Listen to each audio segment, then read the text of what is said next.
الحمدللہ رب العالمین والصلاة والسلام علی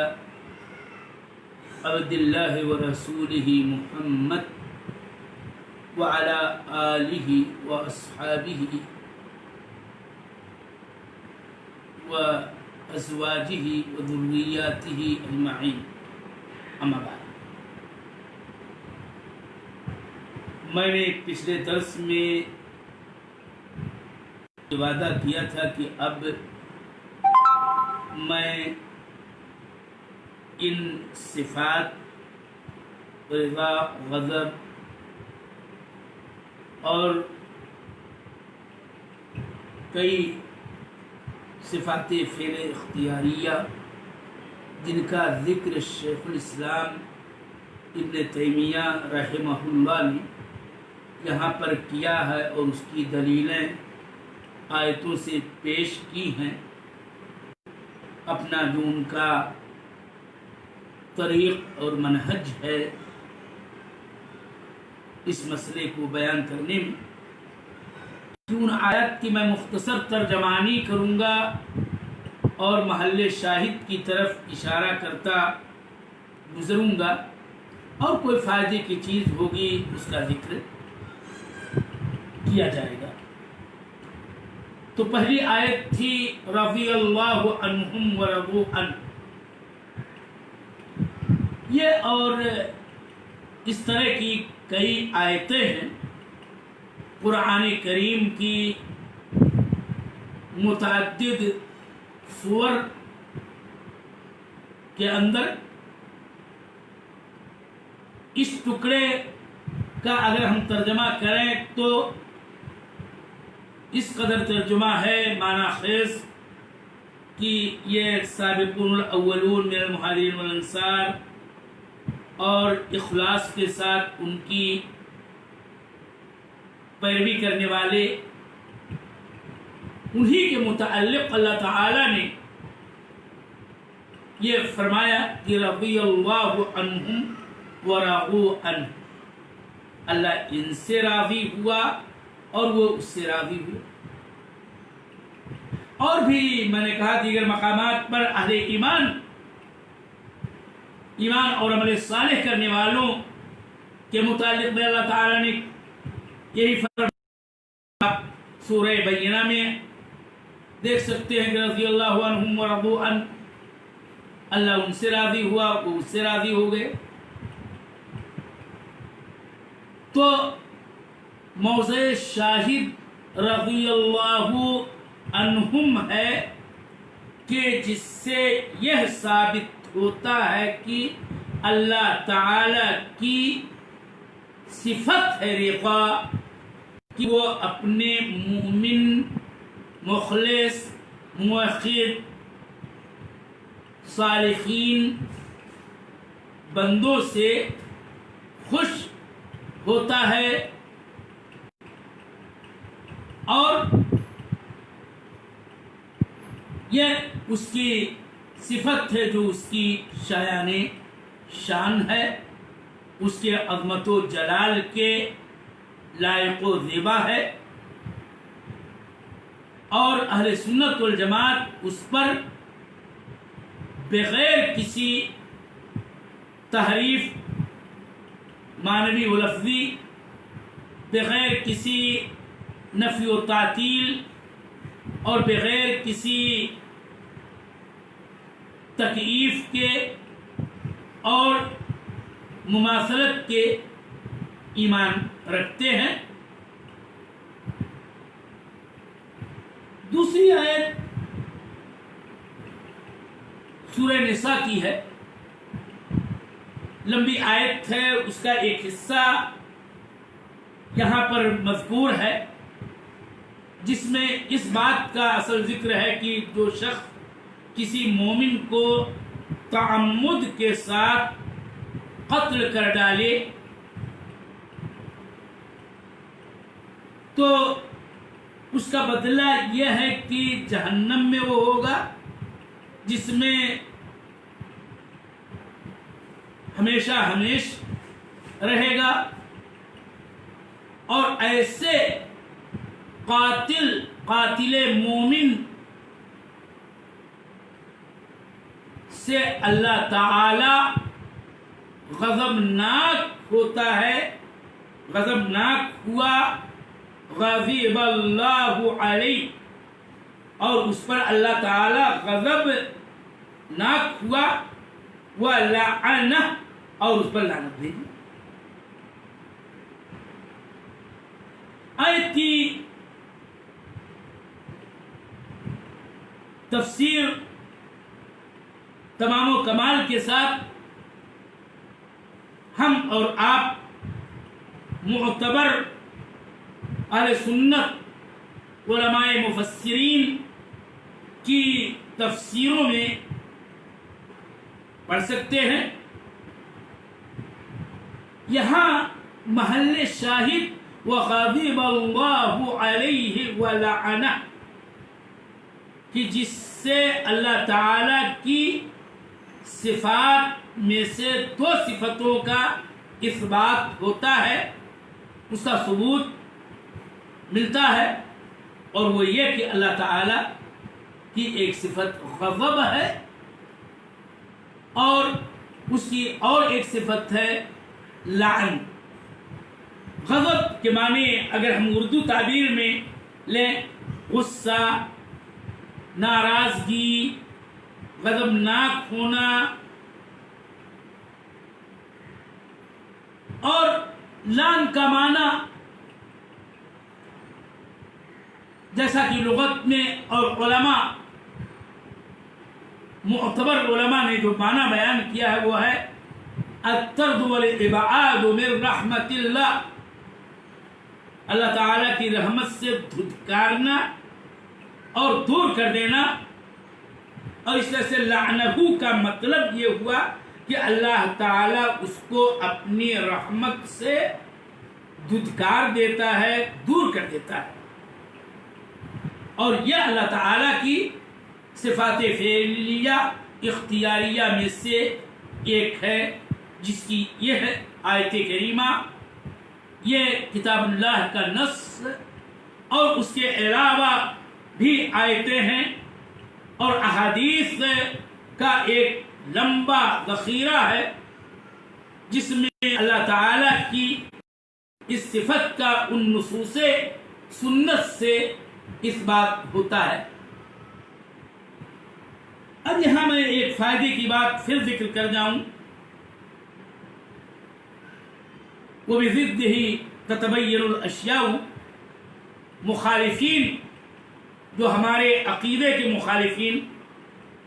اور خاص طور پر یہ نقطہ جس کا بیان ہو رہا ہے یعنی صفات باری تعالی کا، اس میں ہمارے مخالفین جہمیہ، معتزلہ، کلابیہ، اشعریہ، ماتریدیہ، اور ان کے جو مشابہ و مماثل فرق و طوائف ہیں وہ ہیں۔ ہم بات خالی اگر مؤولین کی کریں کہ جنہوں نے یقین جانیے کہ اسلام کی اپنے تئیں خدمتیں کی ہیں، لیکن مدرسہ عقلانیت سے متاثر ہونے کی بنیاد پر انہوں نے عقیدے کے اس نقطے پر ان کو ٹھوکر لگی، ان کے قدم لڑکھڑائے، اور وہ زیغ و انحراف کے شکار ہوئے، اور مختصر لفظوں میں انہوں نے تعویل کی، تعویل نصوص کی، تعویل کتاب و سنت کی راہ اپنائی ہے۔ مثلا ماتریدیہ کی ہم بات کرتے ہیں کہ یہ لوگ ان دونوں صفتوں مثلا رضا ہے، غضب ہے، اس کی تعویل جیسا کہ اس سے پہلے بھی بات میں کر چکا ہوں کہ ارادہ احسان، ارادہ انعام معنی لیتے ہیں، غضب کا معنی وہ ارادہ انتقام لیتے ہیں۔ اگر ہم ان سے یہ سوال پوچھیں ان سے یہ کہیں کہ آپ لوگ رضا کا معنی ارادہ احسان یا ارادہ انعام کیوں کرتے ہیں؟ غضب کا معنی جو اللہ تعالیٰ کے لیے نص قرآنی سے ثابت ہے اس کا معنی ارادہ انتقام کیوں لیتے ہیں؟ آخر غضب کو غضب کیوں نہیں کہتے ہیں اور رضا کو رضا کیوں نہیں کہتے ہیں؟ تو وہ بات وہی کہتے ہیں کہ اصل میں ان صفات کو اللہ کے لیے ماننے پر تجسیم لازم آتی ہے اور اللہ کے لیے وہ لائق و زیبا نہیں ہے، اس لیے ہم یہ تعویل کرتے ہیں۔ اب میں آپ کو یہ بتاؤں کہ وہ یہ کہتے ہیں کہ غضب اصل میں خون، دل کا خون بڑھ جانے اور اس کا دباؤ زیادہ ہو جانے، یعنی اگر ہم ایک دوسرا لفظ استعمال کریں آسان اردو کا کہ گویا خون کھولنے کا نام ہے۔ عربی میں کہتے ہیں کہ الغضب ہوا فوران دم القلب، خون دل کے بھڑکنے، جوش مارنے اور کھولنے کا نام غضب ہے، اور اس طرح سے غضب کا اثبات اللہ تعالی کے لیے جسم کا متقاضی ہے اور یہ اللہ کے شایع نشان نہیں ہے، اس لیے ہم تعویل کرتے ہیں۔ اس پر میرے محترم سامعین، ہم اہل سنت والجماعت، ہم اسلامی عقیدے کے طلباء یہ کہتے ہیں کہ تمہارا یہ تعویل باطل ہے، اور کیوں باطل ہے؟ اس کی دو وجہیں ہیں۔ پہلی وجہ یہ ہے کہ تم نے در حقیقت وہ صفت جو خالق و مخلوق کے درمیان مشترک لفظی اشتراک کے ساتھ، تم اہل تعویل نے غضب کی تعریف جو کی ہے وہ یہ کی ہے کہ دل کا خون جوش مارنے کا نام غضب ہے، یا گردن کی رگیں اور پیشانی کی رگیں پھولنے کا نام غضب ہے، اور اس طرح سے تم نے در حقیقت غضب کی تعریف وہ کی ہے جو انسان کے اندر پائی جاتی ہے تمہارے اپنے فہم کے مطابق۔ لیکن ایک سوال یہاں تم سے پوچھا جا سکتا ہے، اے تعویل کرنے والوں، کہ کیا یہی تعریف فرشتہ نامی مخلوق کے اندر غضب کی، مثلا چوٹی نامی مخلوق کی، ہاتھی نامی مخلوق کی، اور اس طرح سے اور چھوٹے چھوٹے مخلوقات ہیں، ان میں بھی غضب کی یہی تعریف ہے؟ اور پھر کیا تمہاری یہ تعریف معاذ اللہ ثم معاذ اللہ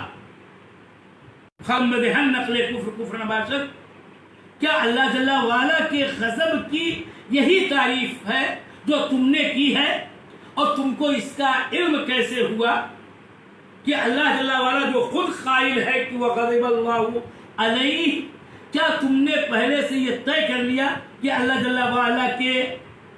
یہاں خون ہے اور وہ یوں جوش مارتا ہے اور یہ ہوگا وہ ہوگا، کہ اس سے تم بری کرتے ہو؟ تو تمہاری تعریف جو ہے وہ ایک انسان جس کو تم کسی نہ کسی حد تک جانتے ہو، ہاں، اس کے غضب کی تعریف کر رہے ہو۔ دوسری وجہ تمہارے قول کے باطل ہونے کی یہ ہے کہ کیا خون دل کا جوش مارنا، کھولنا، رگوں کا تن جانا، رگوں کا پھول جانا، کیا یہ غضب کی صحیح تعریف ہے؟ یا یہ کہ یہ چیزیں غضب کے اثرات ہیں کہ جب غصہ ہوتا ہے انسان تب ایسا ہوتا ہے کہ اس کا خون کھولنے لگتا ہے اور اس کی رگیں تن جاتی ہیں، اس کا چہرہ سرخ ہو جاتا ہے الی آخرہ۔ تو در حقیقت یہ چیز جو تم تعریف کر رہے ہو غضب کی، یہ غضب کی تعریف ہے ہی نہیں بلکہ یہ غضب کے اثرات ہیں۔ تو غضب کی تعریف بھی خود باطل ہے، اس لیے کہ ایک چیز کی تعریف اس کے اثرات سے کی گئی ہے، اور یہ تعریف تمام مورخین کے نزدیک، اہل لغت کے نزدیک، اہل عقل و دانش کے نزدیک باطل ہے اور صحیح نہیں ہے۔ لہذا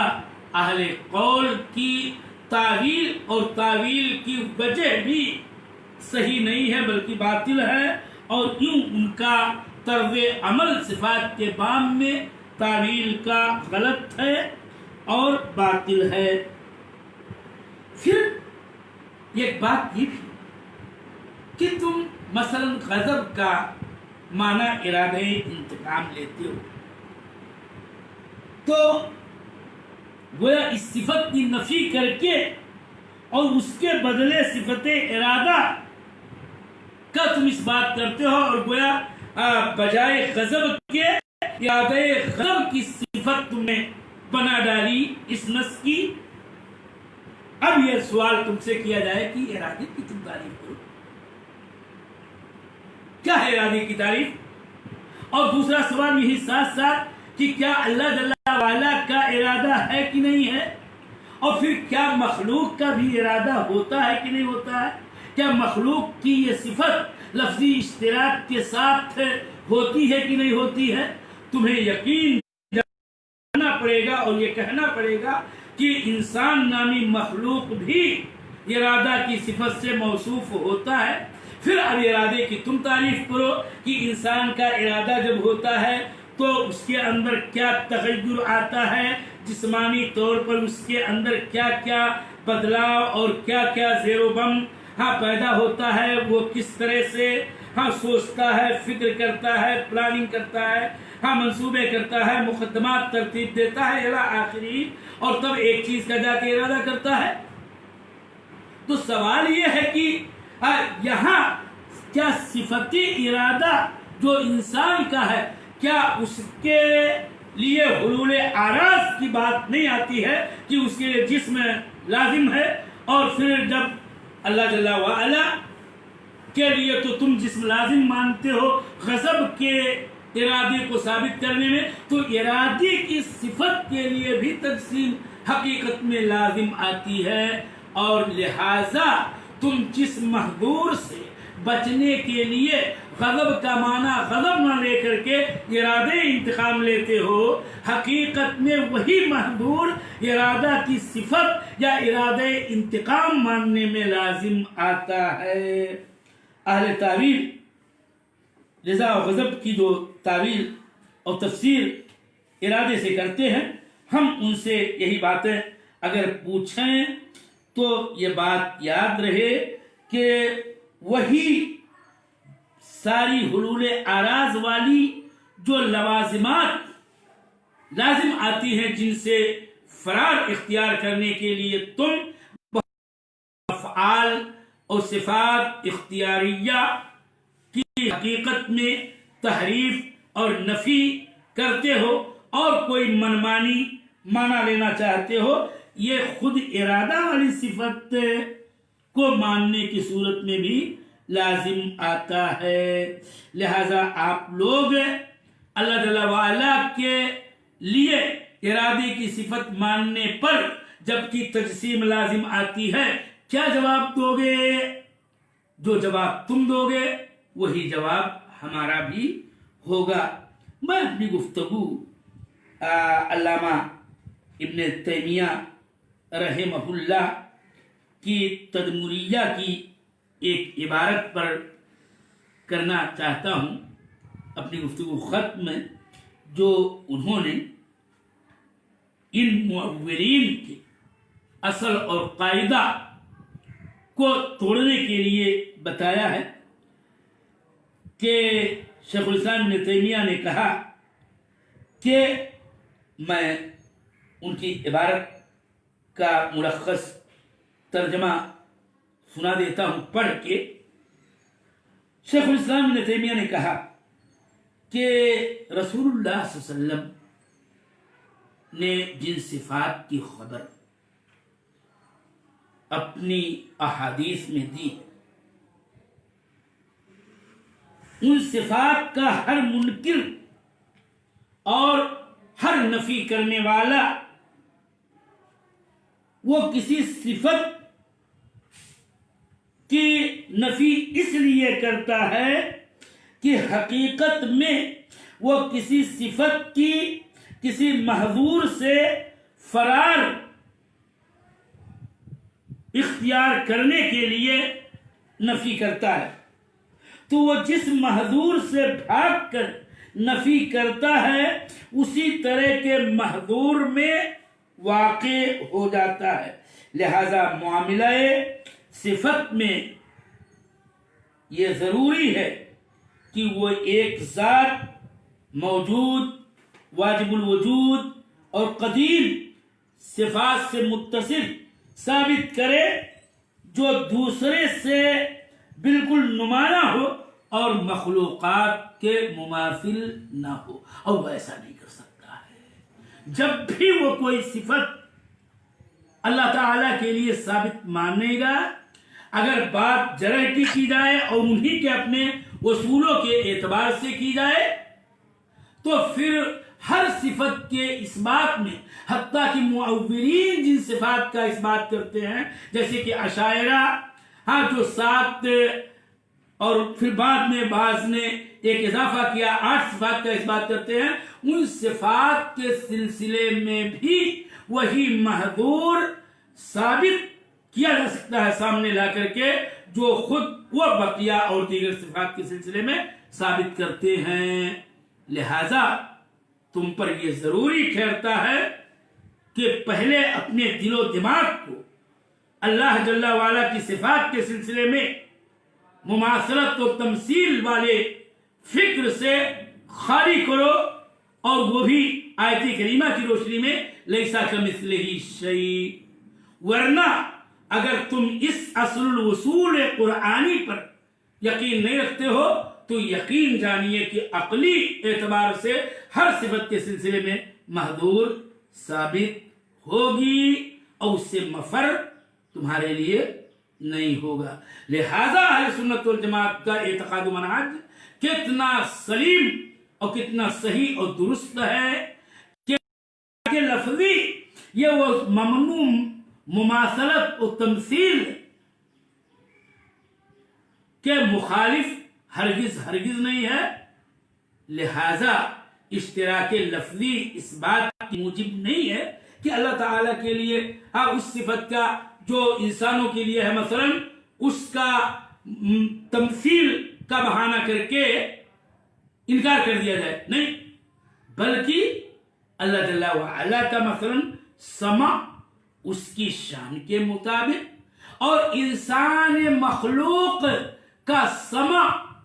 اس کی شان مخلوقیت کے اعتبار سے وہ شتان بینہما، دونوں کے اندر مماثلت نہیں ہے، کیونکہ اللہ تعالیٰ نے خود اس طرح کی صفات میں جو اشتراک لفظی کے ساتھ اس کے اور اس کے مخلوق کے درمیان مشترک ہیں اسی کا ذکر کرتے ہوئے ہی کہا تھا لیسا کمثلہ شیء وہو السمیع البصیر۔ اور اس طرح سے ہم اہل سنت والجماعت اللہ تعالیٰ کی تمام صفات پر بلا تمثیل ایمان رکھتے ہیں، معولہ کی طرح نہیں کہ جو پہلے تمثیل کرتے ہیں پھر تمثیل سے بھاگنے کے لیے نفی کرتے ہیں۔ تعریف ایمان